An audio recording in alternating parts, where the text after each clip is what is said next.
What's up, everybody? Welcome to Unit 5. Let's get this fixed just a little bit. All right, so it is the day before the exam. What do we got? 18 hours. I think if my math is right, we have 18 hours to go until the AP exam tomorrow morning. If you're on the East Coast, a couple more hours if you're on the West Coast or somewhere else.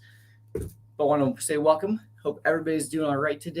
We're going to try to minimize your stress. So if you are starting to feel a little bit anxious, a little bit worried, don't worry, we're going to be good.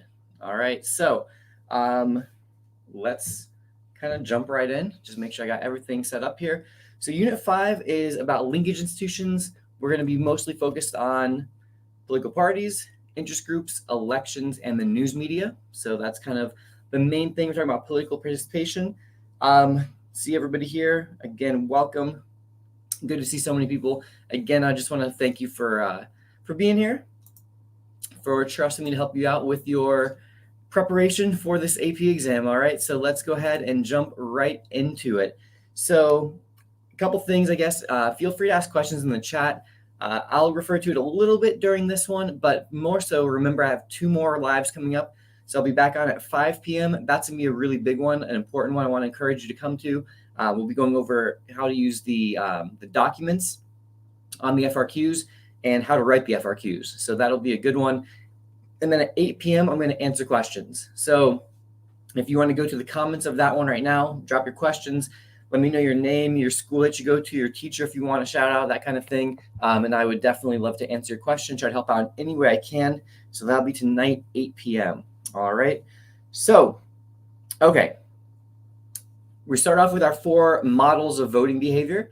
So this is trying to explain, well, how do people make their decision of who to vote for? And so we have kind of 4 answers to this. We have rational choice, retrospective, prospective, and straight ticket voting.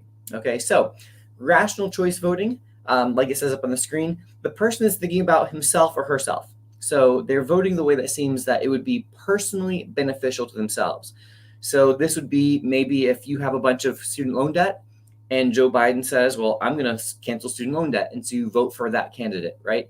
Or maybe if you're an older person and or let's say you have your own business and Trump says that he's going to cut small business taxes. So you're voting because you think, all right, well, I'll benefit because either my student loans will get canceled or I'll get a tax cut or maybe a child care tax credit, whatever the kind of thing is like that. All right, so that's rational choice. So you're just kind of thinking, how am I going to benefit? A lot of people do retrospective voting. So this is voting based on the recent past. So you're voting based on the incumbent. So your vote isn't really so much about whether like who you think is better. It's just like, all right, are things going okay? Then vote for more of the same. Vote for the incumbent party. Are things going poorly? You think the country is moving in the wrong direction? Then you vote for the challenger. So that's kind of the idea here. And again, a lot of people are going to do retrospective voting because this one you can link pretty easily to how's the economy doing. So like when the economy is doing well, incumbents tend to do better. And when it's not, then incumbents do worse. So that's kind of our idea there. Maybe the type of voting that takes the most amount of effort and knowledge and commitment and all of that is prospective voting.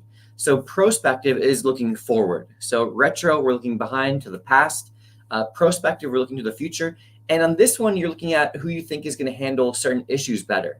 Which of these presidents or people as president would you prefer to be making Supreme Court nominations? If there were to be an attack on the country, which one would you rather be handling that? So those sorts of issues. So we're looking forward, again, trying to anticipate which candidate you think will handle better or the important things better. And then the last one is straight ticket voting. And so this is really, really simple. It's where you vote, because remember, it's not just the president that's on the ballot, right? So there's president in a presidential election, president, and then you might be voting for senator. You're definitely voting representative. You might be voting for governor. You're voting for state house, state senate, local offices. So county, state, or county, city, school board, all of these things are being elected. Sheriff, like there's all sorts of things. You might be voting for local judges, lots and lots of positions. And with straight ticket, you make your decision really easy. You pick a party and you vote for every candidate from that party. So you go right down the line, straight ticket, and say, all right, I'm voting for all the Democrats or voting for all the Republicans. That is straight ticket voting. All right, so then with that in mind, we kind of shift to voter turnout and voter participation a little bit more broadly speaking. So with Just trying to get this at the exact right angle. There we go. I think that looks good. We talk about some amendments that have increased opportunities for participation. The one on here that's the most unique is probably the 14th, because it's not a voting rights amendment, but College Board includes it this year. So this is in the CED. It is listed as one. So the reason is because it granted citizenship rights. And it also has equal protection rights, which are going to, as we talked about yesterday with Baker versus Carr and Shaw versus Reno, affect elections and the equal opportunity to vote and to be represented, those sorts of things. All right, so then 15th Amendment said that race cannot be a barrier to voting. So we more commonly say that this gave Black men the right to vote, since women couldn't vote basically anywhere in the country except Wyoming in 1870. Then the 17th Amendment, this is one we didn't touch on yesterday. This established the direct election of senators. So if you recall, originally, when the Constitution was first made, the only person that you could directly vote for was your member of the House. And that was it. Senators were chosen by state legislatures. The House was directly elected, and president was chosen by the Electoral College, which is still true today. We'll talk about that in a little while. Don't worry. I'm sure that you want, those sorts of things. And then 19th Amendment, women get the right to vote. 24th Amendment banned poll taxes. So that amendment combined with the Voting Rights Act of 1965, those two things together serve to dramatically increase minority voter turnout, especially in southern states. And then the 26th Amendment reduces the voting age to 18. All right, so each of these amendments, all obviously at the federal level, have increased opportunity to participate. But it's important to know, and actually we'll talk about this, I guess, in one more slide, but states are in charge of elections. And like I said, we'll talk about that one more slide or one more banner from now. It's so we have here voter turnout is affected by a few things. Structural barriers, and those include things like polling hours, availability of absentee ballots, and it's also affected by other things like political efficacy and demographics. So what we're talking about here is we're trying to predict what makes it more or less likely for people or groups to turn out and to actually show up and vote. So this is kind of our intro to this, so we'll kind of get into it more specifically now. So again, as I mentioned just a moment ago, states are in charge of federal elections. I'll say that again, this will be a third time because I know this is something that it just doesn't sound like it's right. States are in charge of federal elections. And that means that each state gets to choose its own election policies. Now, there are certain things states can't do, and the things they can't do, we go back to these amendments, right? So they can't deny the right to vote based on race. They can't deny the right to vote based on sex. They can't deny the right to vote based on age once you're 18. They can't have poll taxes, and states have to let people directly elect their senators. So there are limits on states through those amendments. But basically everything else, those decisions are going to be made by the states. And so as you notice here, there's a number of different things that are different policies that states can have. So we have, for example, things like the polling hours. So how long are the polls going to be open? Are they going to be open for shorter or for longer periods of time? Obviously, the longer that we open, the more turnout there can be potentially. A huge one is voter ID laws. And so let's spend a moment on voter ID laws. Here we're talking about whether or not you're required to show a state-issued photo ID when you vote. And so some states require that. So some states have strict photo ID laws. And since the 2020 election, a number of states that didn't have those laws before now have them. So we're seeing kind of a movement towards that direction. So other states have looser laws on that. Some don't require any ID whatsoever. So you tell them who you are. So again, there's variation. Obviously, the more strict, that could affect voter turnout, make it tougher for people to vote potentially. There also can be differences in the funding for polling places. How many polling workers are being hired, the types of voting like machines and those sorts of things. So again, states can put more resources or fewer resources. They can have more polling places, they can have fewer polling places. And again, clearly these sorts of decisions would affect voter turnout, making it easier or tougher to vote. Then again, we get into types of voting. So things like mail-in voting, absentee voting, and early voting. So again, from state to state, these things differ. So we have variants. So some states, Oregon being on one extreme level, they mail everybody in their state gets a mail-in ballot. So the whole state can vote by mail. And so that would likely increase voter turnout because it makes it much easier to vote. Some states do the opposite, where they essentially have little to no mail-in ballots. They might make it easier or tougher to gain access to absentee ballots. So it might only be for like U.S. servicemen and women who are serving abroad or something like that, who get them. Other states, again, make it a little bit easier for how you qualify to get your absentee ballots. And then early voting. How many days, if any? So some states have no early voting, so you can only vote on election day, while others start about 2.5 weeks or so before the election date, and they might be open for 10 to 12 days before the election, in which, again, there's more opportunities to vote, fitting with people's schedule, so that sort of thing. All right, so those are some of your differences as far as for the elections themselves. Now, again, states are in charge of elections, so that means they're also in charge of how you register to vote. And so we also see this difference. Just be aware on an FRQ or multiple choice question, be aware of whether it's asking you about elections or registration. So it's a small thing. It doesn't really change anything, except if you're writing an FRQ, make sure that you stay on that one, because we had an FRQ a few years ago that was asking about how states are in charge of registration. And I happened to score this one for College Board. And I remember a lot of people not getting the points because they said how states make different elections laws. And so they might, they were talking about the things from the previous slide, but the FRQ prompt was about how they can make easier or tougher to register specifically. So here are some of the differences with registration policies. Some might require you to come in person somewhere and to register that way. That's going to be the most difficult, obviously, because you have to take time out of your day. You might have to register 60 days before an election. So again, there's a time limit. So you might have forgotten, and then now it's election day and you're like, hey, I want to vote, but you're not registered. And so you're not allowed to vote in those states. Other states have same day registration. So you can register at the polling place and then vote. Others allow you to register online, maybe in schools. So we had like a voter registration drive in our school last week. I think it was last week.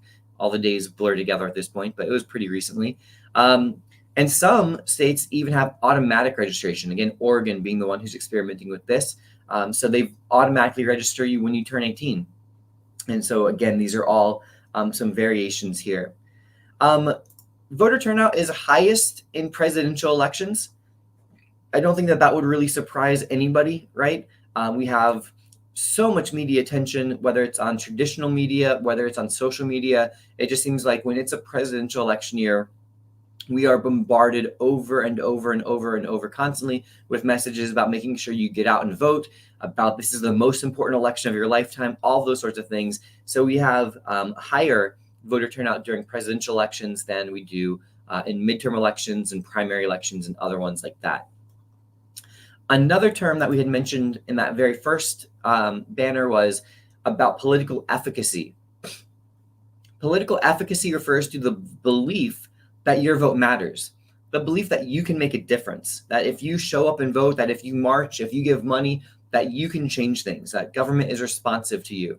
And so that little square should kind of be an arrow. It didn't like my symbol, apparently.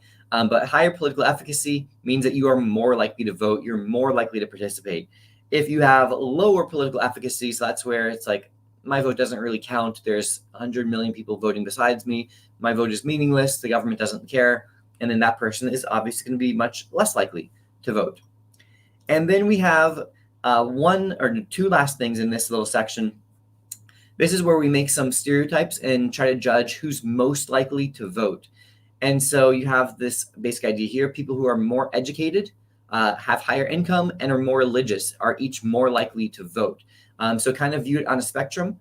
The more education a person has, the more likely they are to vote. The less education they have, the less likely they are to vote. There's a pretty strong positive correlation there. Same thing with income. People with higher income, higher education, typically feel that the government is more responsive to their needs than people who are more marginalized, people with less income, people with less education.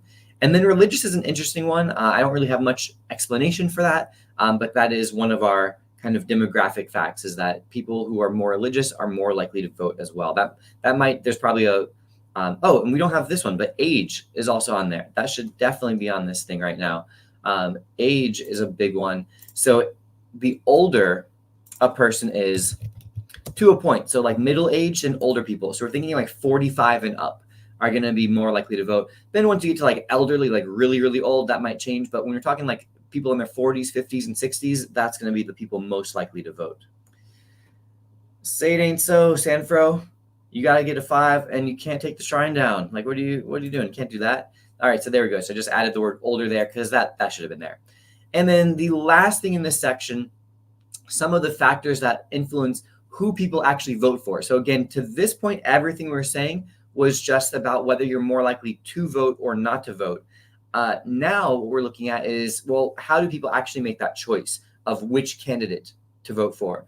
And so the biggest reason or answer is their party identification, their ideology. So if you had one question to ask a person to figure out who they voted for, and you can't ask who they voted for, your question should be, what party do you support?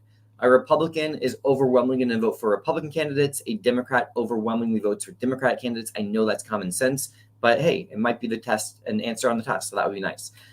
We can do something similar with ideology. Liberals are much more likely to vote Democratic. Conservatives are much more likely to vote Republican.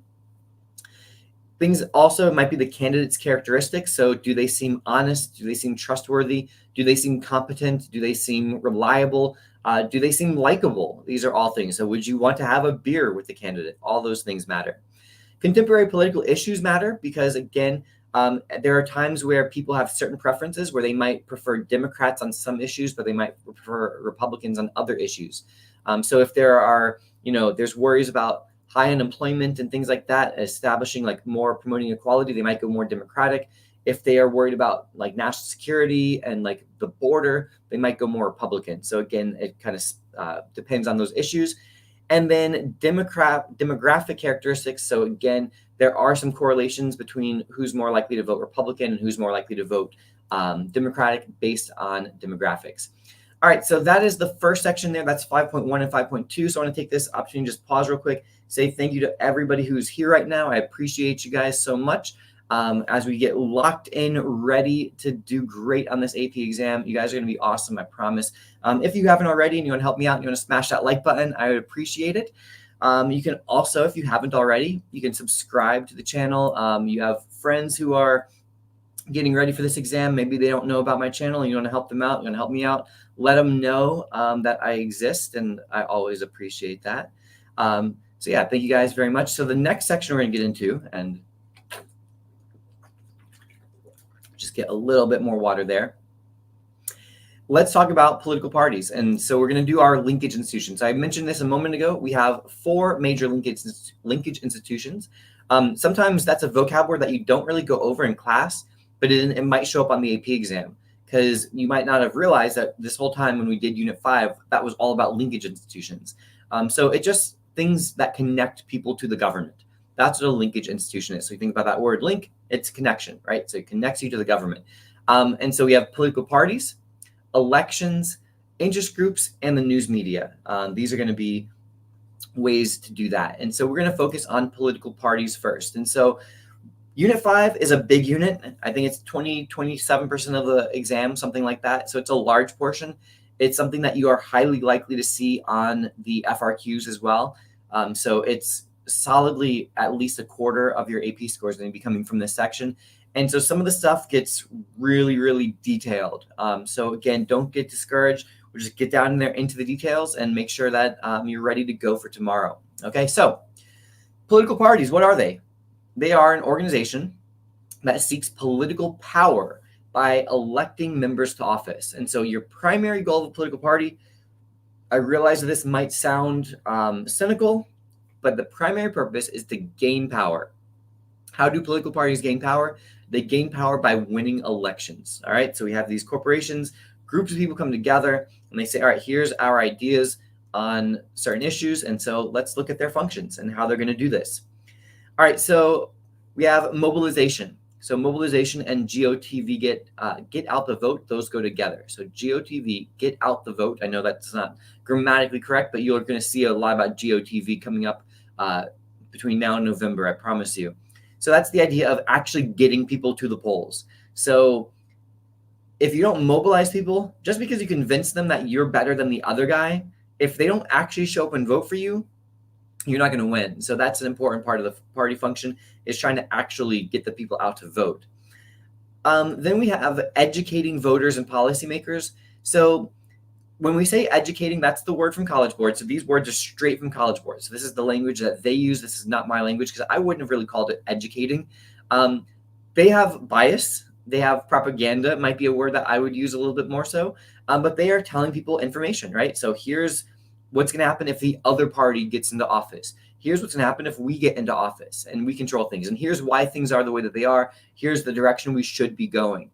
So whether that's educating or, kind of more so trying to convince people, but there you go. They establish a party platform, and you have that definition next to party platform. It's a formal list of policy goals, objectives, and positions on issues. So if you want to know, well, how are the Democratic and Republican parties different? What's the Green Party believe in? What's the Libertarian Party believe in? Or RFK running as a third party, which we'll talk about third parties in a couple minutes. They have platforms. And so you can look at those platforms and it says, all right, here's the list of the issues. Here's what we think about childcare, tax credits. Here's what we think about tax policy more broadly. Here's what we think about helping the needy. Here's what we think about foreign policy or education, what have you. And the last one is that they recruit and nominate candidates. So they actually will, run candidates for office, again, with that goal being to win, to gain power, to win those elections.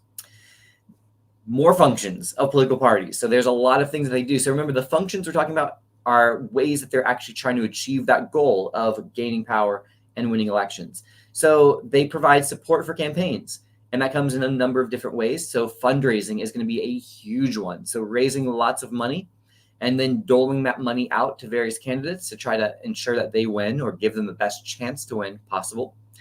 They often run media strategy. So having relationships with certain networks, these days with maybe certain podcasts, certain YouTubers or social media influencers, all of that kind of stuff, and then getting their people in for interviews and, in positive media outlets, that sort of thing. They also use this. So this one, again, straight from the College Board. It's not, I don't love how it's worded. It says use communication technology and voter data to disseminate, control, and clarify political messages, outreach, and mobilization. So what we're talking about here is they use modern technology. Okay, so whether that modern technology has to do with really honing in on their advertising. And so they have kind of curated ads for people depending on where they are, what demographic they're in, getting really specific to their, what will appeal to them and work for them. That could be part of that. Just using social media as another way of communicating. So we're thinking about these sorts of things. All right. So then another thing about parties is that they're not just there winning elections, gaining power, but then once they have their people elected to Congress, they have some influence within Congress. In Congress, all the leadership positions are based on who's the majority party. So right now, like for example, the House of Representatives, the majority party is the Republican Party. And so that means that they get to choose the Speaker of the House, essentially. It means that they get to have the majority in all committees. They get to have all the committee chair positions, all those sorts of things. The parties also caucus. And so the word caucus means it's a meeting of party members. And so what this is that they will strategize. So there are lots and lots of caucuses. I don't know if anybody saw kind of one of the more ridiculous ones I've ever seen has become a thing in the last week. It's I think it's like Congressional Dog Lovers Caucus or something to that effect. That's the general idea. If you Google it, you'd see it. But there are just party caucuses as well. So there's a Democratic Party caucus, a Republican Party caucus, and then you get into really specific ones as well that are more ideological, that are more like small group based. But those obviously are party influenced. And then party line voting. So I saw some people mentioning this in the chat a little bit. So there you go. My girl Laura Manzer asking party line versus straight ticket.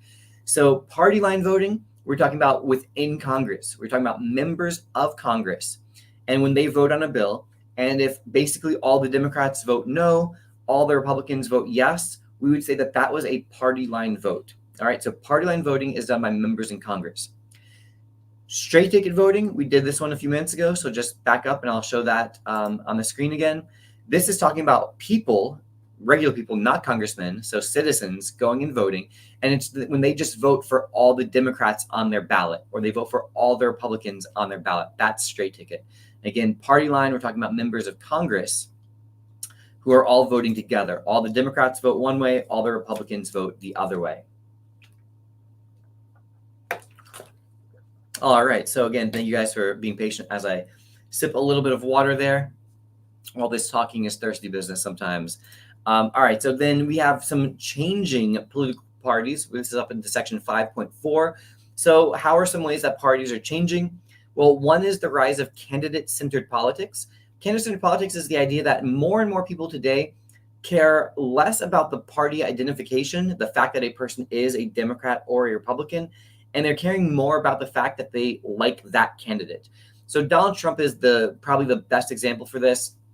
If Donald Trump, while I'm doing this, were to announce, so he comes out and he drops a Republican diss track and says, I'm no longer a Republican, the party is being mean to me, I am still running for president, and I'm running as the Patriot Party candidate or something. He makes his own party. What do you think a lot of Trump supporters would do?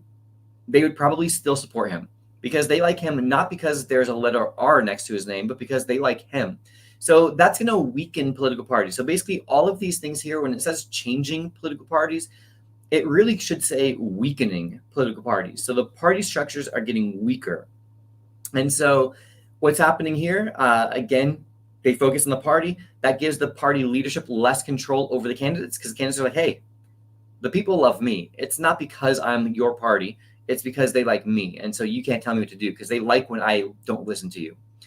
Party realignment and party de-alignment. So we have two vocab words here. Party realignment we associate with critical elections. A critical election precedes a party realignment. So this is an election where there is some major issue that kind of shuffles who votes for who. And so it changes like the people, the demographics of who votes Democratic, who votes Republican, or in the past, who votes Whig, and then they become Republican voters or those sorts of things. So this is party realignment where there is a long-lasting shift of party loyalty. And so we're talking about long-lasting. So this isn't one election where it's like, oh, a lot of people like Ronald Reagan, so he does really well. Or a lot of people like LBJ in 1964, so he does really well. It's talking about people that were Democrats become Republicans and they stay Republicans for a generation, or people who were Republicans become Democrats and they stay Democrats for a long time. So that's a party realignment. We have been experiencing a party de-alignment in the United States for the last couple of decades, and this is where people are kind of abandoning both parties. So we see the percentage of people who are associated with either the Democratic or Republican Party has been slipping, and there have been more and more people that self-identify as independent. So we've been seeing a party de-alignment. All right, and then we have campaign finance laws. We're going to talk about that more later at the end when we get to 5.11. So I'm not going to talk about it too much right now. Suffice to say that because it is now easier for candidates to raise money, they are less reliant on the party for their fundraising. And then the primary system, the fact that people get to choose their party's candidates. In the old days, it was, again, we'll talk about this in just a moment, it was kind of the party leadership doing it in smoke-filled rooms. So again, party leadership has less control than they used to have in the past. All right, now we move on to structural barriers to third-party success. This is section 5.5. So kind of two things I want to point out. There are both structural and informal barriers to third parties.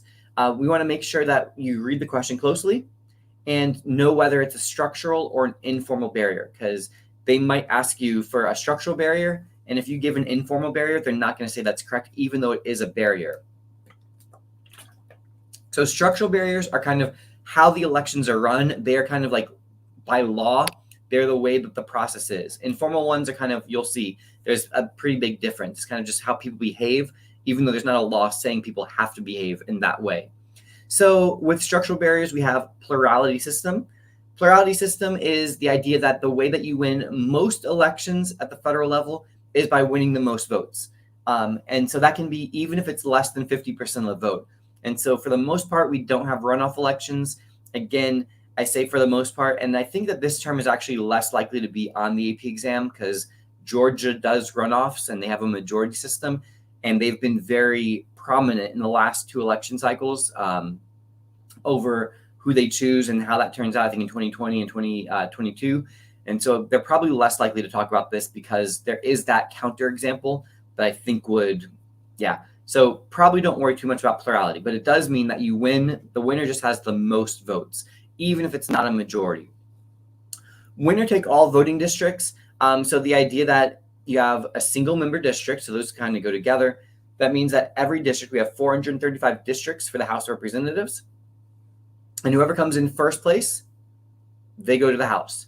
It's a winner take all. There is no reward for second place, no reward for third place. So we could kind of look at this another way where if we did a proportional system, it would benefit third parties. So in my example, let's say that we create the Lemoney Party. All right. And so I have you guys as my candidates. You guys are all running in elections throughout the country.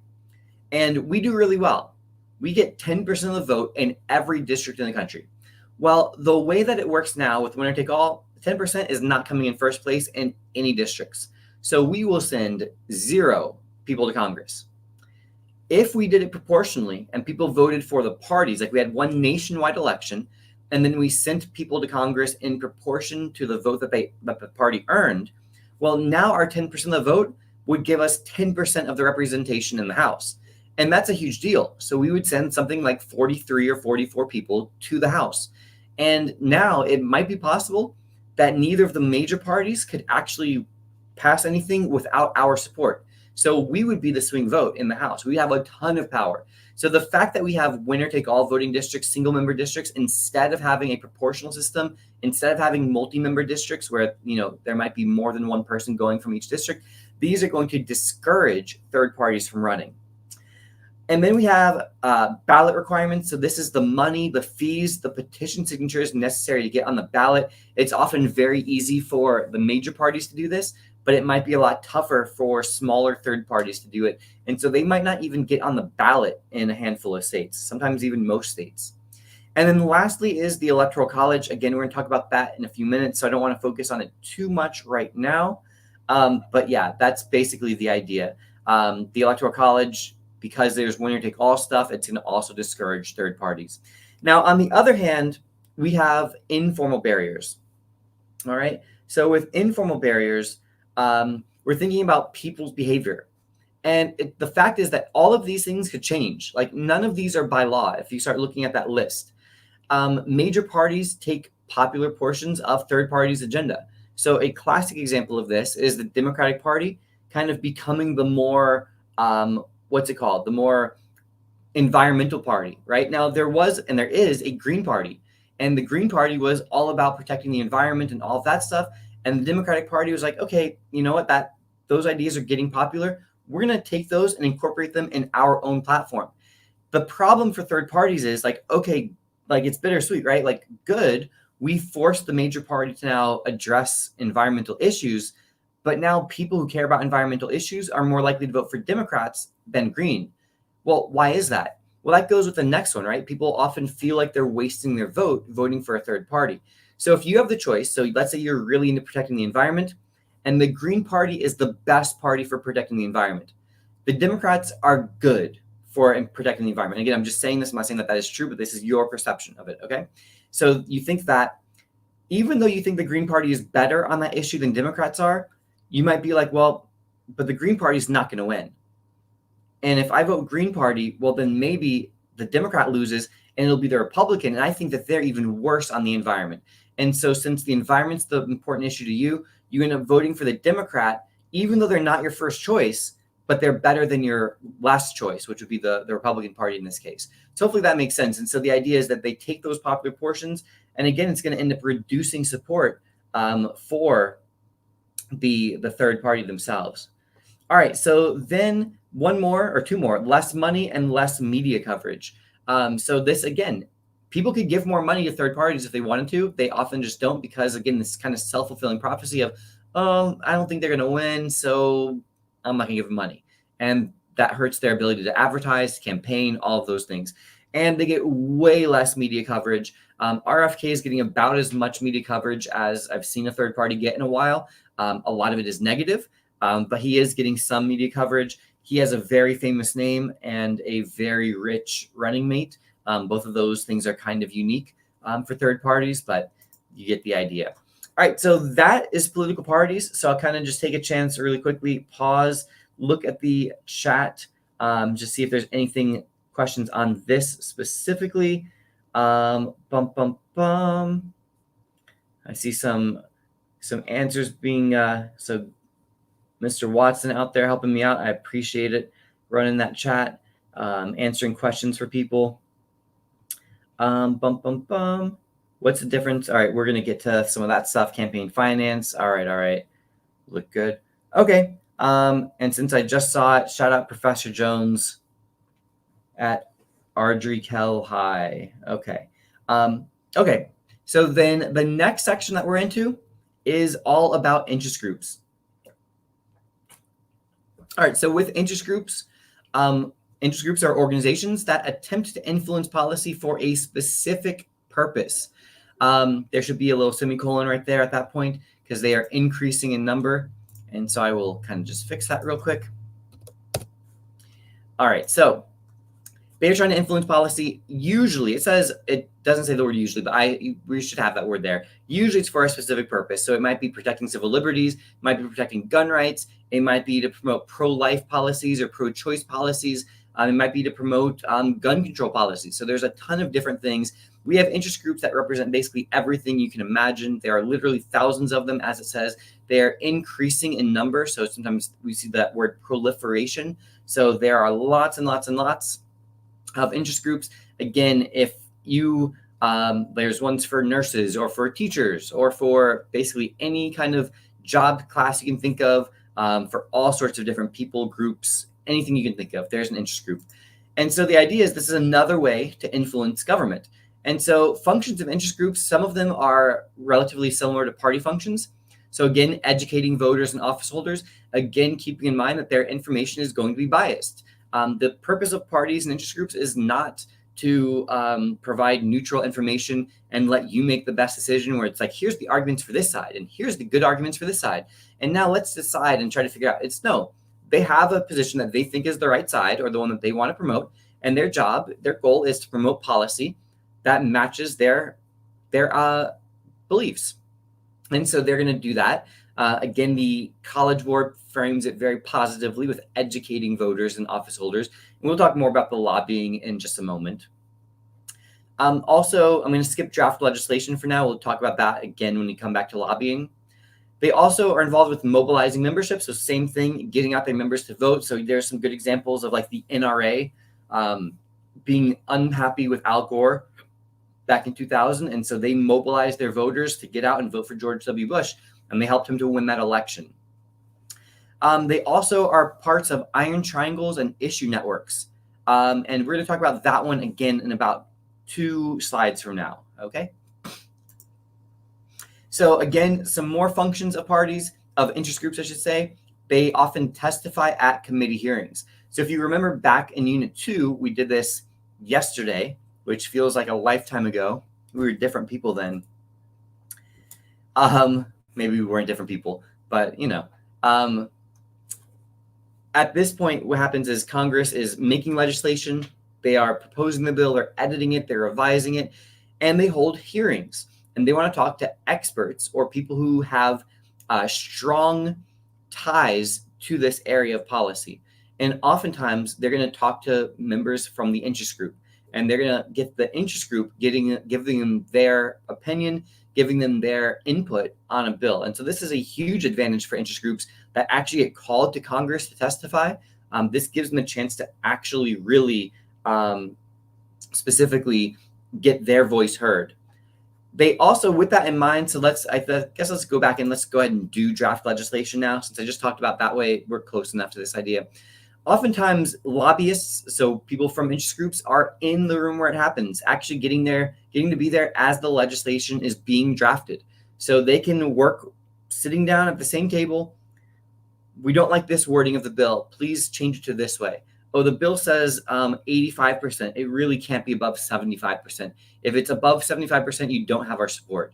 And so they're there, again, giving feedback, giving suggestions on the wording of the bill, helping to draft that legislation. Again, a tremendous amount of power that they have in those instances. So again, you think about The idea is that interest groups should be representing kind of a pluralist democracy, right? Like I mentioned, all these different groups competing for power.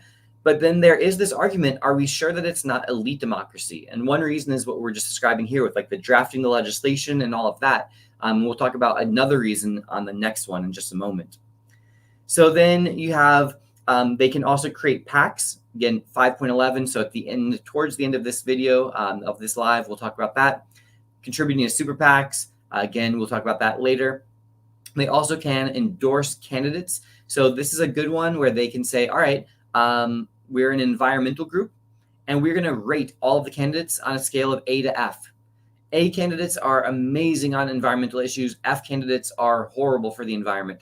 And so if the environment is the important issue to you as a voter, you can just kind of Google that interest group and their report cards or their endorsements, and you can use that to decide who to vote for. So it'll be like, oh, I kind of like that person. I like their commercials. And you're like, oh, they have a C minus. Oh, their opponent has a B plus. Well, I'm going to vote for the B plus person because that's the issue. It's important to me. So I'm going to trust that they did their research well. And then we have advertising and organizing protests. So again, just spending money on commercials, billboards, advertising on social media, traditional media. Again, just trying to get people to come to their side. And then sometimes organizing demonstrations, protests, marches, those sorts of things to, again, bring attention to either support or to oppose a particular policy or politician.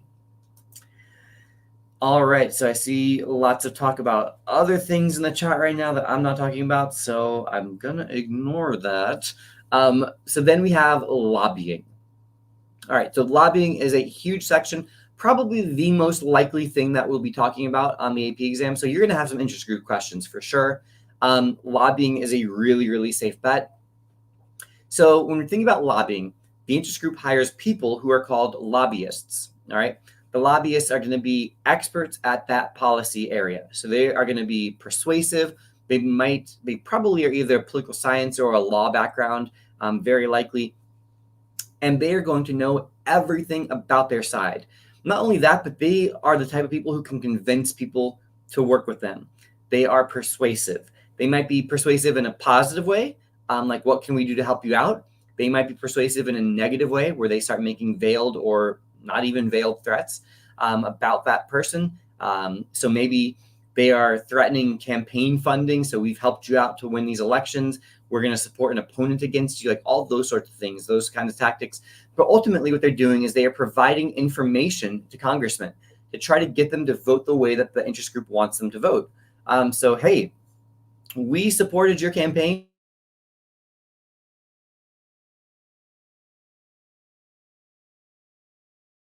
So the idea is that these interest groups, these lobbyists, they're not like randomly choosing members of Congress to try to persuade.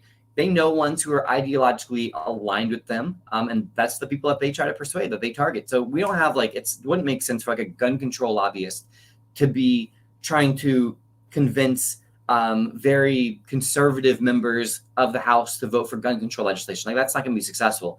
They're going to be promoting stuff to the more liberal progressive side, right? And trying to get them to word bills the right way in their perspective, and do the things that they want them to do. Now, with lobbying, they don't just lobby congressmen, they can lobby the executive branch as well. And so that might mean being part of iron triangles and issue networks. So an iron triangle is a long-lasting, permanent relation, not quite permanent, but very long-lasting, stable relationship between congressional committees, interest groups, meaning lobbyists, and bureaucratic agencies. And so the idea here is that you have this three-way symbiotic relationship where each one benefits somehow from it. So they each do something for the other. All right, so the basic idea, we can start with the interest group. They often will provide campaign funding to members of Congress who serve on the committee that deals with their area of legislation. So we might be thinking about maybe an interest group representing somebody who builds weapons, okay? So like they're an arms manufacturer, and they are going to sponsor and pay for campaign contributions for members of the House and Senate who serve on those committees that deal with how to give military contracts, okay? So they do that. Now, those members of Congress kind of owe that interest group. And so now Congress controls the budget of the bureaucratic agencies, including in this case, the Department of Defense and whatever small nuanced part of that we're talking about. And so what happens is the interest group gave the money to the congressional committees or the members of the committee. The committee now says, hey, agency, department, we control your funding. We need you to make sure that these contracts go where they need to go to the, who the interest group is representing. So the interest group gets what they want. They get the favorable regulations, the favorable laws written. The lobbyist or the committees get what they want, which is campaign funding and support. The bureaucratic agencies get what they want, which is budget support for their department or their agency. And again, you see how this works really well for those inside of this iron triangle. Question would be, again, does this really work for everybody else?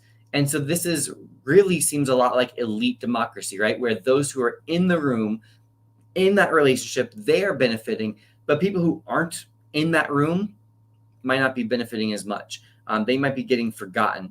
And so that's this idea, again, of we can make the argument that maybe interest groups aren't so much pluralist, maybe they're really more elite democracy. So that's one for this argument, if you want to make that argument. And then the last couple things here, they also lobby the courts. Now, this is completely different. So when they are lobbying Congress, when they're lobbying the executive branch, when they're in iron triangles, we're talking about face-to-face interaction. So sitting down, having lunch, having a meeting, like I said, being there one-on-one. With how they lobby the courts, like that would be corruption, and they should go to jail if they are meeting with a judge trying to influence how a judge or a Supreme Court justice is ruling. So that would be completely improper. So instead, what they're going to do is two things. One is, but through litigation. Litigation is talking about filing lawsuits. So if my interest group is trying to protect a certain right, and I think that Congress is violating that right with a law that they just passed, well, I'm going to file a lawsuit to challenge that law. And so this is something that they like to do a lot, is to take cases through the court system to try to get the policy overturned. Okay, so that's one strategy of how they lobby the courts. The other is amicus curiae briefs. So we have another Latin term. So you remember like our stare decisis, writ of certiorari, these things. So again, our Latin terms to make us feel really smart, like we know what we're talking about. In fact, to show that we do know what we're talking about, because you guys are going to do amazing tomorrow. You're going to kill it. So amicus curiae briefs, it means friend of the court. So we're talking about people who are interested in the outcome of a Supreme Court case, even though they're not directly involved. And so what they're going to do is they're going to submit briefs. So these are written, essentially essays, papers saying, here is everything that you need to know about this case. Here's all the precedents. Here's why you need to rule in favor of X and against Y. And so they give their legal arguments, and then they are submitted to the Supreme Court, and they try to influence the court that way. All right, so then we have the last one is grassroots lobbying, and I actually did happen to see somebody put the word grassroots lobbying with a question mark earlier in the chat, even though that's not what we were talking about. So if that person is still around, grassroots lobbying, we're talking about lobbying the people. So going directly to the people, not policymakers, but trying to convince the public of a certain position. Now, grassroots lobbying, there's a couple things about it. Grassroots lobbying is going to be effective on kind of non-technical things. So like lobbying Congress and regulatory agencies makes a lot of sense when it's like, oh, we want some very specific regulation to be fine-tuned. That doesn't work with grassroots lobbying. We're talking about big picture ideas, things that are simple and easy to understand. So things like gun control and gun rights, things like pro-life and pro-choice policies. Like people have opinions about that. And so if you ever drive sometimes on highways and you see a lot of like pro-life billboards or those sorts of things, that is grassroots lobbying. They're trying to convince the people. Now, the thing about that is, okay, you convince the people, but we don't have direct democracy. So grassroots lobbying only is effective if it actually motivates people who are not convinced to take action. That action might be voting in an election to vote for certain candidates or against other candidates. The action might be to get out and march, to demonstrate, to protest. It might be to contact their representatives to tell them vote yes on this bill or vote no on this bill. All these types of things. So that's what we're thinking of with grassroots lobbying. All right, potential problems with interest groups. I already mentioned like the idea of maybe it being elite democracy instead, but we have some others. There is an inequality of political and economic resources. That is a fancy way to say some interest groups are big and strong and some are small and weak. And so just because we have, an interest group on this side and a side opposing it, One might be really, really strong and one might be really weak. So we're talking about how many people they have and how much money they have. Those are going to be the two things that determine how strong an interest group is. And it goes right with the next one, how much access they have to policymakers. So if I create an interest group tomorrow, I'm not going to have any access to policymakers. Nobody's ever heard of me before. They're, I don't have phone numbers for these people, like all that kind of stuff. So the bigger, stronger interest groups will have more access. The smaller, weaker ones will have less access. There's also the free rider problem, which is the idea that if an interest group is fighting for benefits that go to everybody or to a large group of people, well, it might be tough to motivate people to actually join your interest group, because I could sit back and be like, well, if they're successful, I'm going to get the benefit either way. So why should I join, pay money, pay dues, whatever, when I could just not pay my own money, not pay any dues, and I could enjoy the benefit either way? And so free rider problem is something that can at times make it very difficult for interest groups to be successful. The last one is the revolving door. This, again, is another one where we get to that kind of elite democracy idea. The idea that a large number of congressmen, after they leave Congress, so they retire from Congress, they end up getting a job working as a lobbyist. And a lot of times these jobs pay a lot more than their job as a congressman. So they're making like $180,000 or so as a congressman, and then they get a job making $1 million a year working as a lobbyist, or sometimes more than that. And so the fear is that congressmen, as they're members of Congress, that they're really kind of auditioning for a job at the interest group after the fact. And that wouldn't be very good for obvious reasons. Like maybe they're not really representing their constituents so well. They're really representing this interest group that they have like a kind of, wink, wink deal that when I retire, I'm going to come work for you guys. And so that would clearly not be a good thing. And I am certain that Mr. Altman would agree with me on that. Don't you think, Janjo? Okay. Last one in this section is social movements. And so with social movements, we have kind of a different version of interest groups. So whereas interest groups are very organized, formal, hierarchical, that kind of thing, with social movements, they are broad-based. These are more from grassroots. So again, from the people. They are trying to affect some kind of major policy change. Classic recent example, Black Lives Matter being like a social movement. Protests you see on college campuses, to a large degree, that's a social movement in favor of Palestine and opposed to certain Israeli war tactics, that kind of stuff. This seems to be on the lines of a social movement. Sometimes these movements lack leadership, again, because they're so broad-based, they might be more spontaneous. They lack leadership, resources, like, again, that organized infrastructure. And sometimes they don't have clear policy objectives. So you ask 10 different people that are marching, and they might have 10 different ideas of what they think they're marching for. And so that at times can limit their success. On the other hand, at times, like think about the civil rights movement of the 1960s, think about the LGBTQ rights movement of this time period. These movements can be very successful. They build momentum and more people start supporting them, and they can definitely achieve policy change at times. And again, I'm certain that Ms. Frank, Mr. Oglesby, and there's Mr. Altman again. Mr. Altman, he might be the GOAT. I don't know. That's definitely possible. All right, so shout out to all those guys. And that is interest groups. So we're more than halfway. So we've done parties and interest groups. We're up to section like 5.8 right now. We have two main topics. We have Electoral College and we have campaign finance. The rest of it, we're going to deal with elections. News media is very quick. So we are doing great. We're making good time. We're at a little bit less than an hour. Again, I want to pause and say thank you to everybody who is here, who's watching right now, as we close in on the AP Gov Exam 2024. Oh, man. So if you haven't already, smash that like button. If you want to subscribe, if you haven't, I would appreciate it. And at least you'll be here for the next day. And so that will be great. I will tell you one more time about the Ultimate Review Packet. It's still there. And so if you want practice tests, you got good practice tests to choose from. There's 3 of them. There are great study guides. So there's some resources that if you're interested in. I'm not sure if Mr. Siegel is real. I do not know. And I will certainly, I'm not going to read that. That sounds mean. But so I'll shout out Mrs. Atkins instead. Ms. Atkins sounds like she knows what's up for sure. Okay, so there we go. So what we're looking at now is primary elections. So again, we're shifting over to our election section. I'm going to go through primaries pretty quickly. If you want more details, check out my video. I think it's 5.8, and I'll give all those. By the way, in the description, you have links to everything. I linked you to the main videos you probably want to be watching. So my unit reviews. So I got all 5 units are up.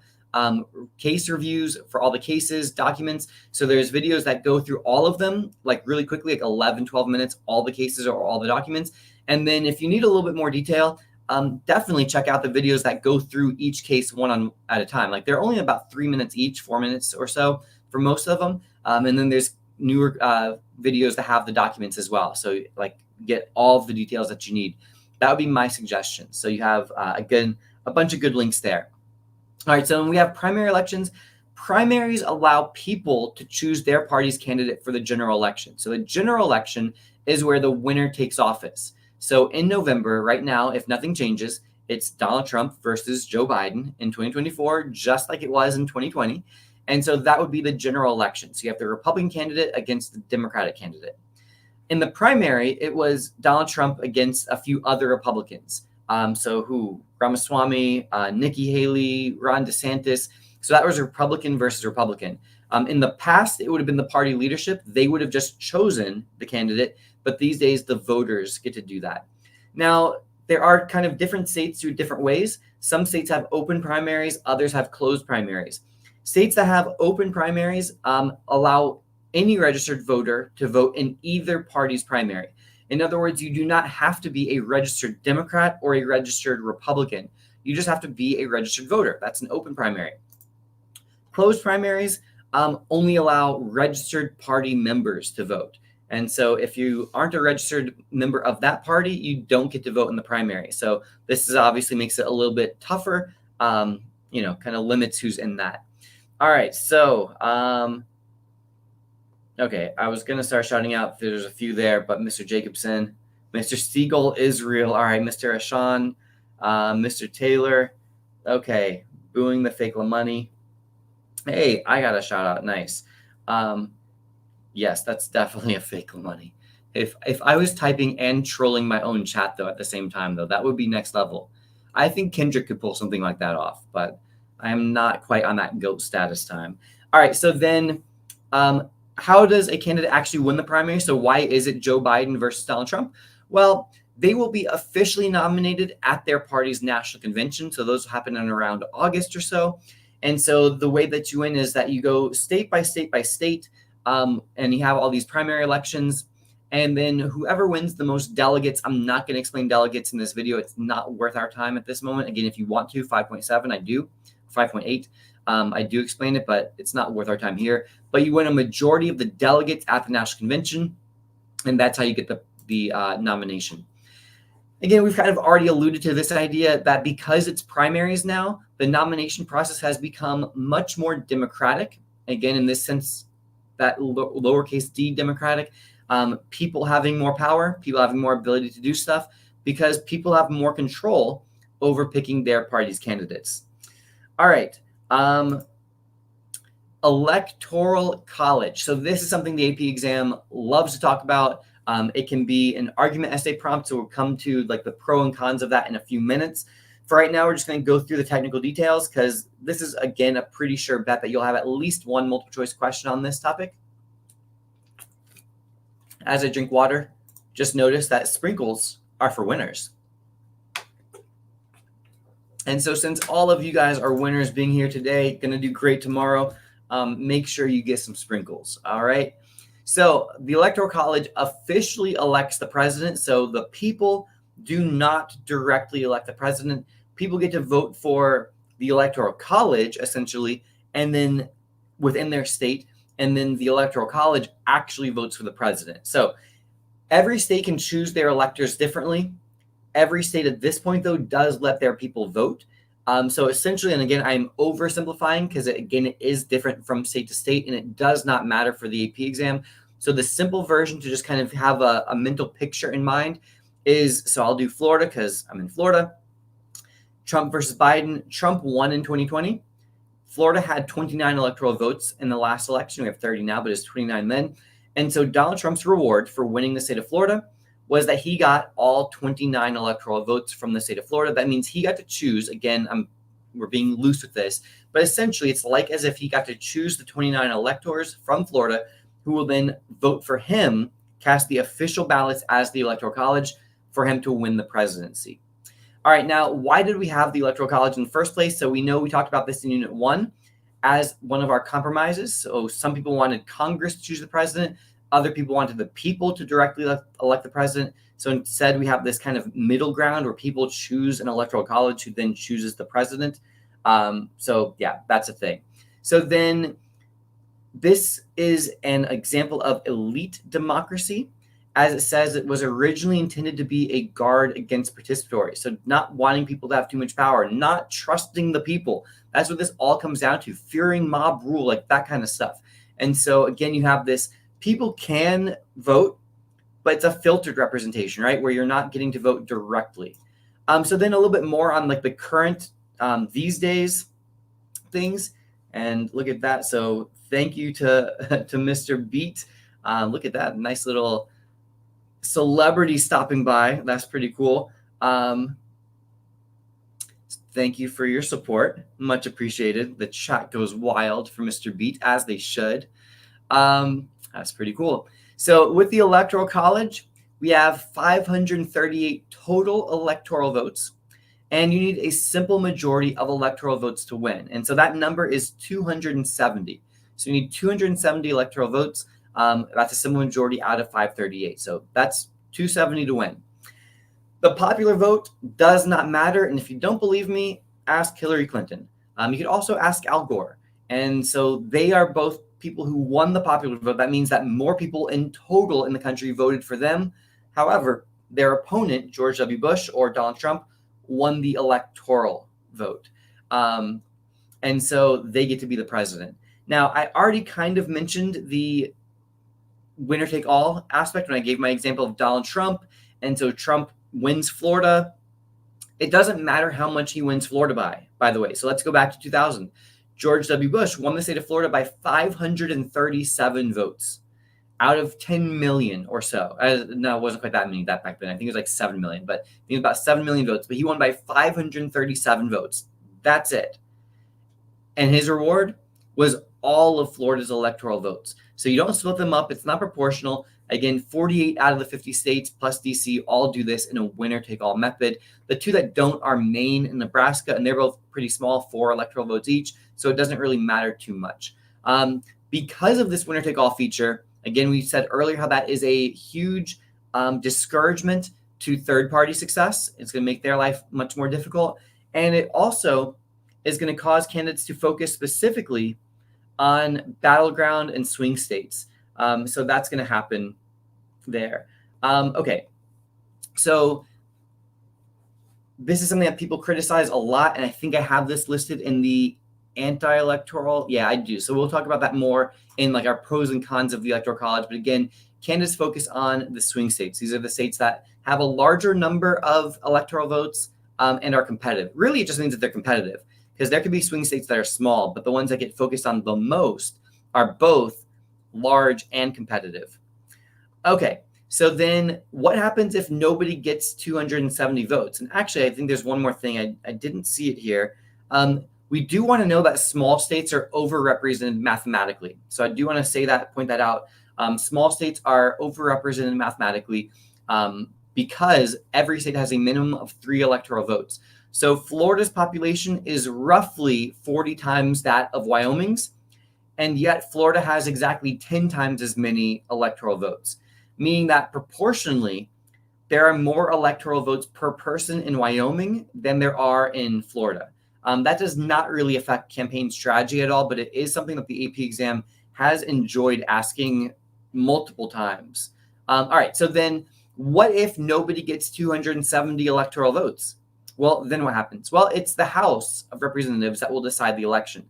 And so any Hamilton fans in here, if anybody watched that or has seen it before, you might remember that whole scene at the end when it's Jefferson versus Aaron Burr. And that's what happens. Nobody won a majority of the electoral vote. And so it was being decided by the House. And so if you ever wondered what was happening in that scene, like why is everybody asking Alexander Hamilton who he prefers if he had to choose, it's because he was telling the people in the House who to vote for, whether to vote for Jefferson or for Burr. Sir. Okay, so one reason that we still have the Electoral College, even though so many people claim that they hate it so much, is that to get rid of it, you can't just do it through legislation. You would actually need to amend the Constitution. The reason being that the Electoral College was in the original Constitution and again has been updated by the 12th Amendment. So just one small thing to point out is that the 12th Amendment did not establish the Electoral College.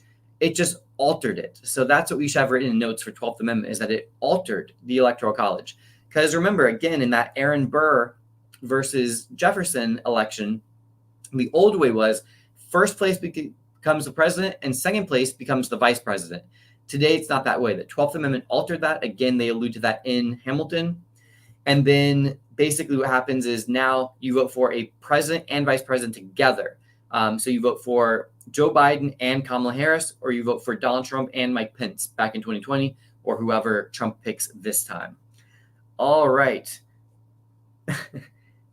Somebody took a screenshot of me in this to make that their avatar.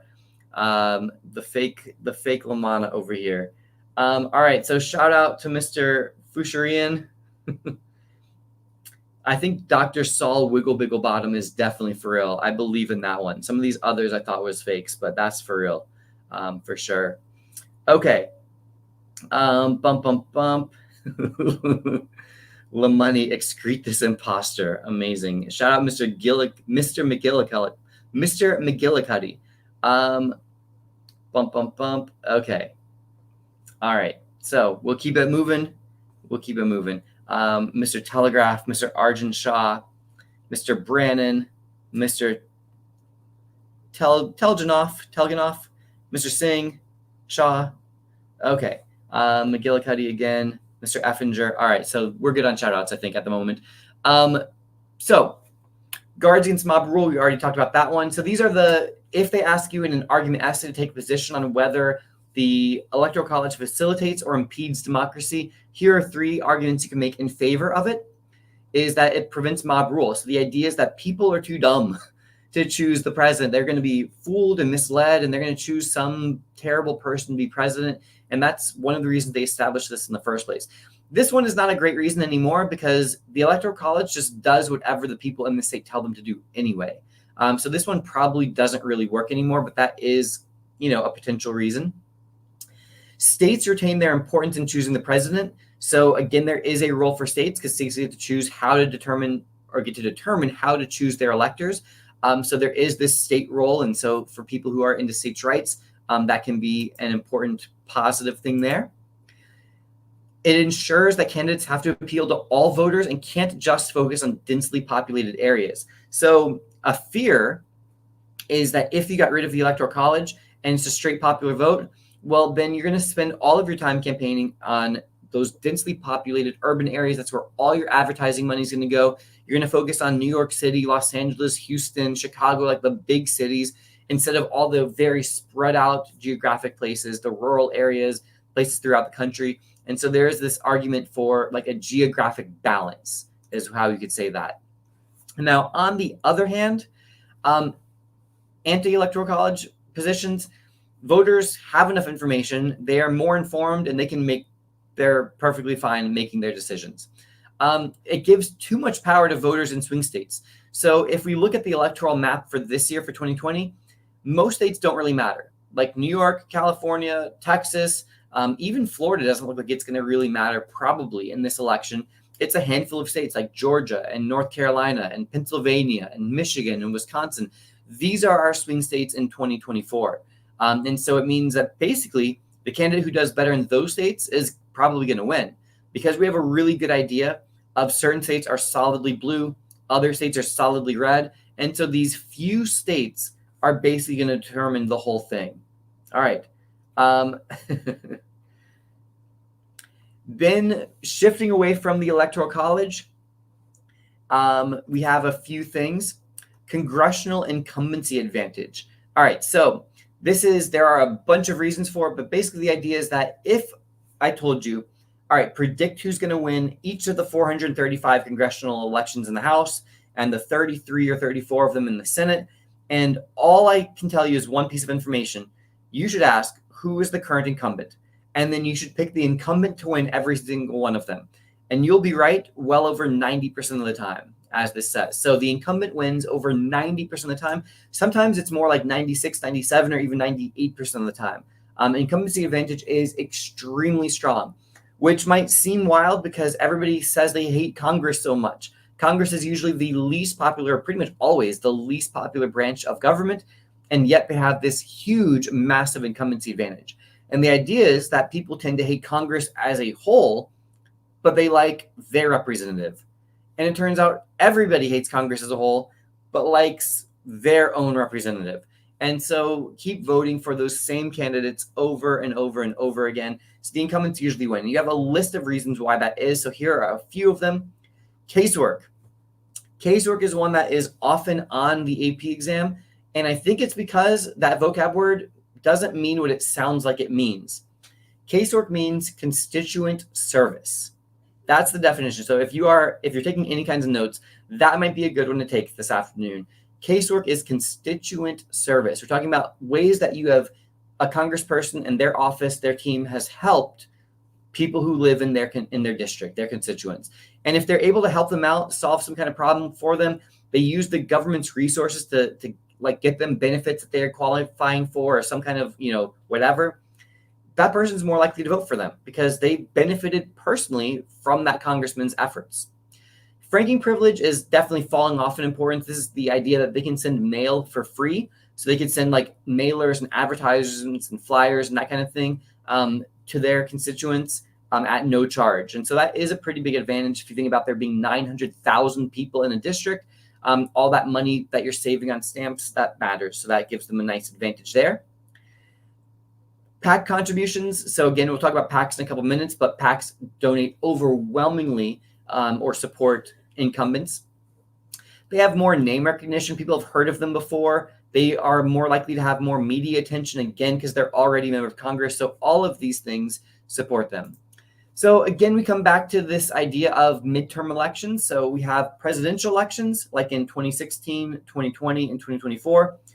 The 2 years in between, those are called midterm elections. So you guys already know the idea of midterms halfway through the school year. Midterm elections occur halfway during a president's term. And they have lower turnout than presidential elections. Again, we already said that earlier in this live. Now, a couple differences that we didn't highlight, and I want to highlight here. The people who vote in midterms are usually more partisan, meaning that they are the ones who are really committed. They are strong Republicans. They are strong Democrats.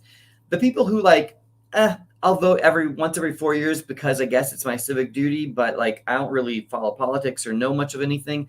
They're not showing up and voting in midterms. Those are the more in-between people that could vote for either party, depending on I like the Republican this year. Oh, I like the Democrat. He seems like a nice guy. But partisan electorate in the midterms, they are hardcore. They know who they're voting for. They know, this is the good team. I hate that side. I'm voting for sure. An interesting thing about the results is that usually the president's party loses seats in the House or in the Senate or both. Almost always, the president's party is going to lose the midterms. The challenging out-of-power party is going to win. And that has to do with the honeymoon period wearing off for the president and people kind of being blaming him for not getting stuff done. And so and also just the team that lost the last election, they're usually much more motivated.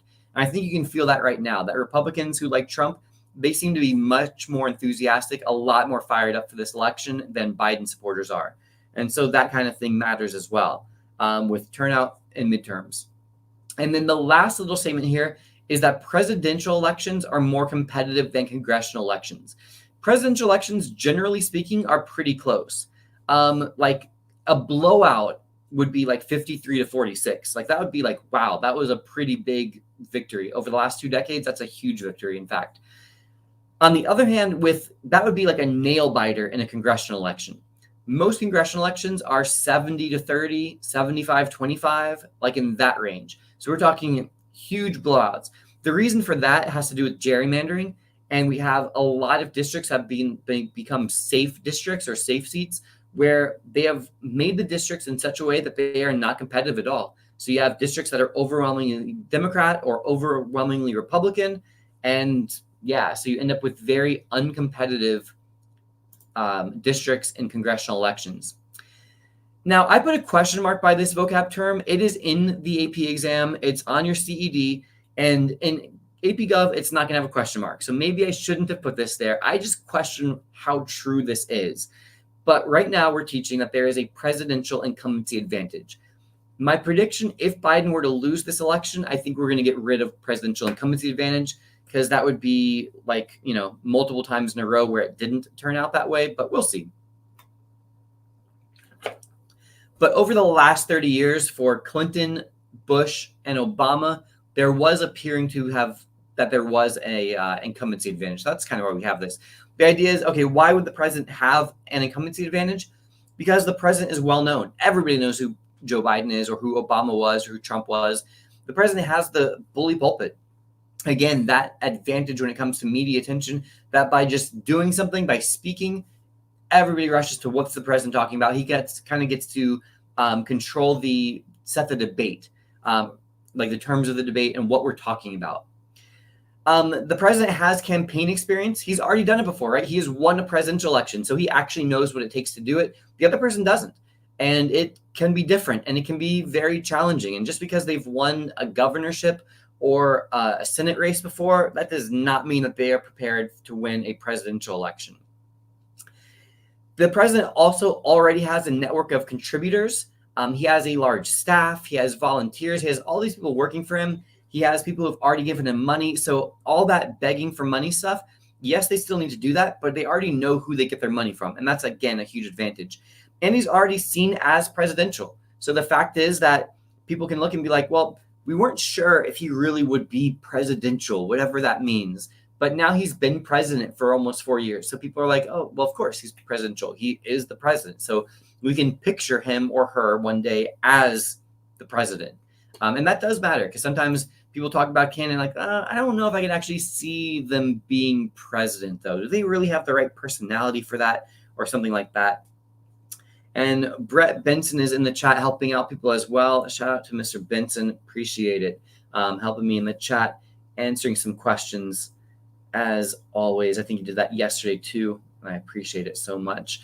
All right, last thing in the election section, changing political campaigns. And so this is the idea of modern political campaigns. This is section 5.11. Ooh, you know what I just realized? I don't have my campaign finance stuff up here. Okay, so I will freewheel. That's fine. I'll just say it. I can do that. Not a problem, but I don't have a banner for it. All right, so we have political consultants. These are like professional campaign managers, PR type of people. Like, okay, here's how you need to dress. Here's how you need to speak. Here's how you need to do to be the perfect polished candidate. And so there's become a huge reliance on political consultants. Dramatically rising campaign costs. Campaigns have become extremely expensive. And because of that, there are hugely intensive fundraising efforts. A huge part of running for president is fundraising. It is getting enough money to have for all the advertising, all the travel, all the campaign events, the rallies, all that stuff. Super expensive. We also have very long election cycles.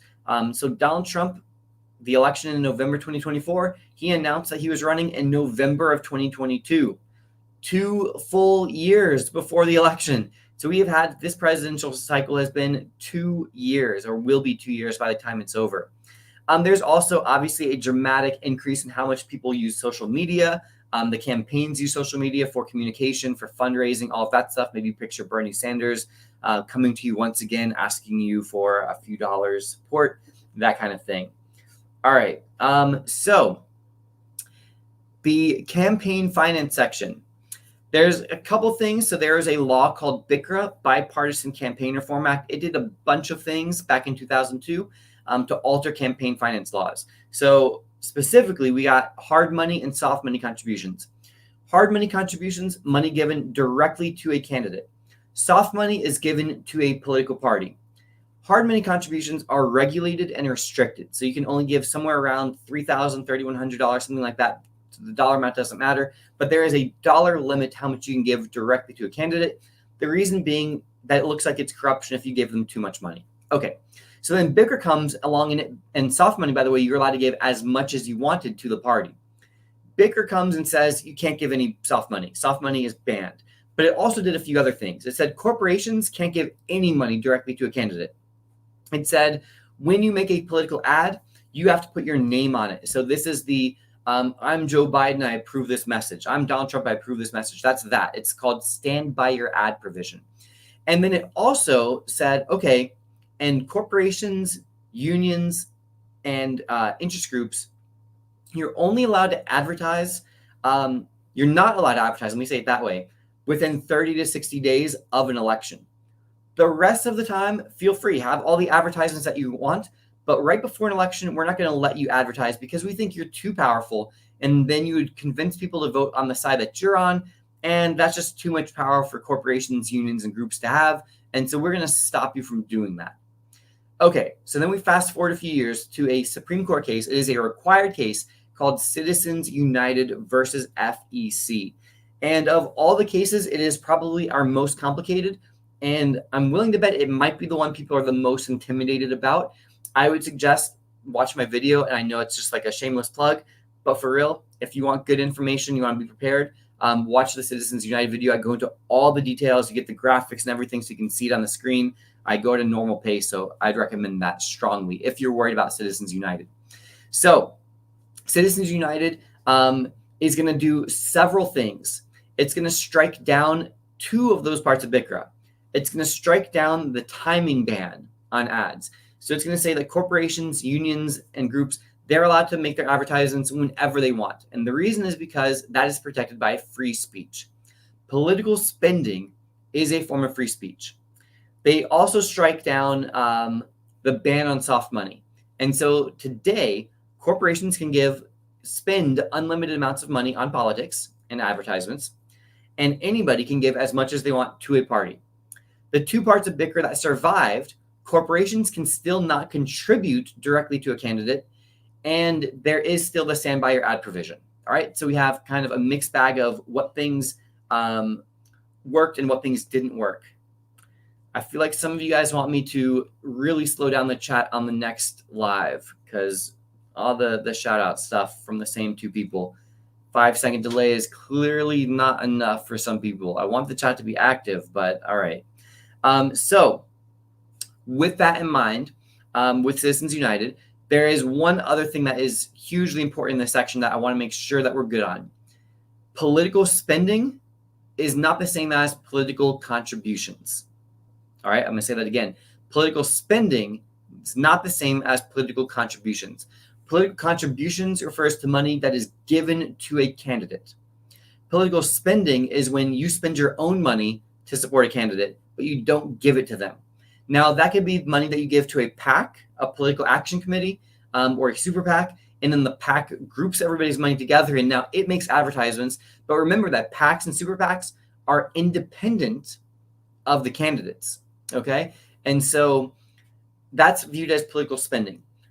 Citizens United says that political spending is protected by the First Amendment's free speech clause, and so you're allowed to engage in that as much as you want. Unlimited amounts of money to PACs, unlimited amounts of money to super PACs, unlimited amounts just spending of your own money. On the other hand, contributions are strictly regulated and limited. So if you are writing an FRQ, please do not use spending and contributions interchangeably. They are not the same. Spending is constitutionally protected. Contributions are not. Okay. And with that, our last section is about the news media. We are going to be out of here by 3:30. This section goes very quickly. Okay. Changing news media. This is really simple. There have been major changes in how people get their news. Okay. The old days, get it from the newspaper, from radios. Then it was like nightly TV. Then it was cable TV, internet, now social media. So, all right, that stands to reason. There's differences between people of different ages, right? So older people are still more likely to use the old sources. Younger people more likely to use social media. All this stuff is pretty much common sense. All right. So then we have the idea that what's another change is that these days, the news media is more often ideologically driven, where we have news outlets that are very clearly promoting a certain ideology. It might be a very liberal, progressive view of the world. It might be a conservative view. It might be a like conservative nationalist view. It might be, so all these different things, a far left, far right, a libertarian perspective of the world. So kind of everybody's just kind of going to their own little bubble and getting the news that they like. And so what happens oftentimes is that this reinforces people's existing beliefs. So if I'm already libertarian and I go to libertarian sources for my news, I'm hearing the libertarian version over and over, I'm going to really think that we're right. And I'm also going to not even be able to understand, well, how are those crazy conservatives and crazy liberals? Why do they believe what they do? It doesn't even make sense. And everybody, it's not just libertarians, obviously. It's conservatives doing this, liberals are doing this, progressives, young people, old people. This is happening a lot right now. And so this is probably one of the reasons why political dialogue is so ugly right now at this time. And that goes along with this idea of narrowcasting, which is that you kind of make your news to target a specific audience. And it goes without saying that our political knowledge, political engagement, and choices are all definitely affected by these things like increased media choices. So we have more choices than ever before. So in the past, you had like 3 choices, right? You had like ABC, NBC, and CBS, like way back in the day. Then you had a couple of network news or a couple of cable network news stations. With social media, you have an almost endless amount of people or sources that you can get your news from. And so they get to become very, very specific, hyper focused on certain ideologies and mindsets. And so again, that can affect what people believe and how they behave. And then we have consumer-driven media outlets. That's the idea that the number one purpose of most news media outlets is to make money. That is their goal. How do you make money? You get more eyeballs, you get more clicks, you get more views, right? You attract more people to your source. And so that means that they might focus on more dramatic things. It might be less detailed reporting and more people yelling at each other because it's more entertaining. So more entertainment and dramatic type of things. Then the last couple of things we're talking about are roles of the news media. All right, gatekeeper is hugely important. This is where the news source gets to decide what's newsworthy and what's not newsworthy. What are we going to report on? So we have so much time or so much, so many pages or whatever the case is. How are we going to fill those? What are we going to report on? What's going on the front page of our site? What are we tweeting about over and over again, or what have you? What are we making our videos about? All that kind of stuff.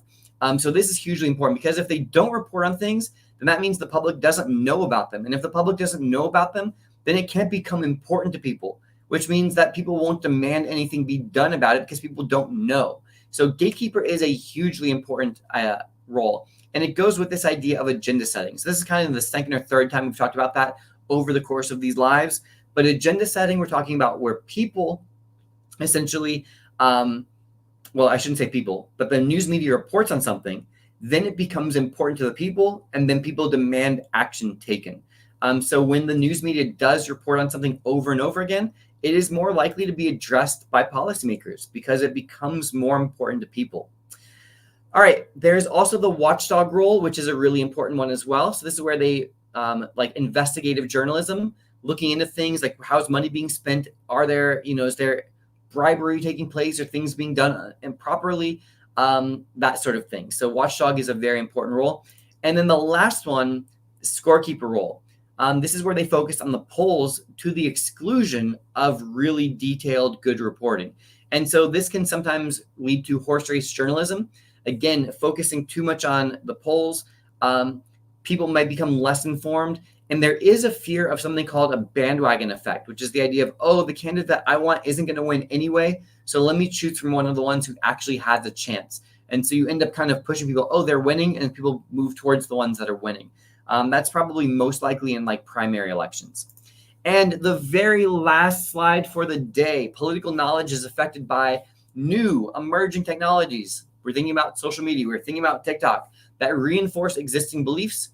And the other thing is, you guys have heard it a million times, especially from Trump, talking about fake news, or at least the uncertainty over whether news is real or not. And now when we think about AI and we think about deep fakes and videos and all of this kind of stuff, was that audio actually real? So, you might remember the tailor-made diss track. sounded like Pac, sounded like Snoop. So there can be, so now just picture that in politics, right? Where it's like, wait, is that actually Joe Biden talking? Is that actually Donald Trump?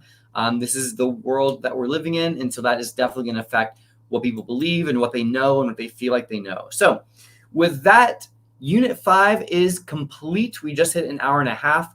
I thought I was going to end right below that 90-minute mark, but that's okay. I want to thank you guys for being here this afternoon. We're going to be back in about an hour and a half from now, 5 p.m. 5 p.m. is going to be the one where I go over essays and writing FRQs and using the documents. So how to use the documents for the argument essay. It's not a review of the documents. It's here's how to use it for an essay topic about this or that. So it should be extremely useful, I hope. So again, I want to thank you guys for being here today. In the chat, I'm just looking. So again, thank you guys. I think that's pretty much it. Remember, I don't know. I was trying to work not like us into a sentence. Nothing came that quickly, so I just told you what I was trying to do anyway. Again, had fun to those of you who were here last night in the Unit 3 and 4. That was a lot of fun. Look forward to seeing you guys back here again at 5 p.m. And you want to tell your friends. Appreciate it. Smash that like button. Subscribe if you haven't already. And hey, you still have, 16 hours or so to the AP exam. So if you want some practice tests, I got good ones. So check out the Ultimate Review Packet.